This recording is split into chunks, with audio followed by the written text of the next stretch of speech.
కొన్నిసార్లు జీవితంలో విచిత్రమైనటువంటి పరిస్థితులు ఎదురవుతూ ఉంటాయి.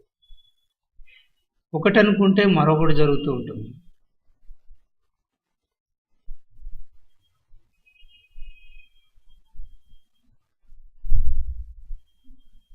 తానొకటి తలచిన దైవం ఒకటి తలచు అన్నట్లు కొన్నిసార్లు జీవితంలో ఇబ్బందులు ఏర్పడుతూ ఉంటాయి.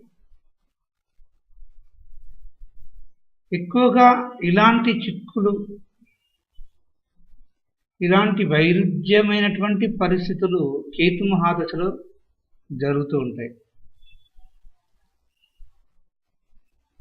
పరమ భక్తులు నాస్తికులుగా, పరమ నాస్తికులు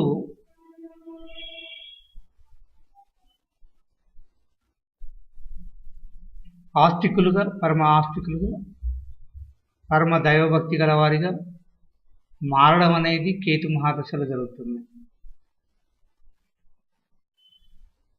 అలాగే జీవితం పట్ల వైరాగ్యం, విరక్తి,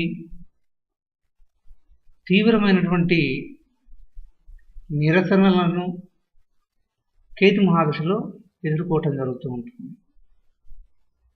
ఈ విధమైనటువంటి కేతు గ్రహ దోషం ఏదైతే ఉందో ఆ కేతు గ్రహ దోషం తొలగిపోవాలి అనుకున్నప్పుడు వైడూర్య మాల, వైడూర్యంతో చేసినటువంటి మాల, దీన్ని క్యాట్స్ ఐ అంటారు. వైడూర్యం అంటే క్యాట్స్ ఐ అంటారు. వైడూర్యమాల, పిలికన్ అని కూడా అంటారు స్టోన్. సహజంగా అది ఉంగరంగా ధరిస్తూ ఉంటారు. దానికి బదులుగా ఈ యొక్క వైడూర్యం మాల అని ధరించినట్లయితే కేతు గ్రహం యొక్క దోషం తొలగిపోయి అట్టి వారికి జీవితంలో ప్రశాంత చిత్తత,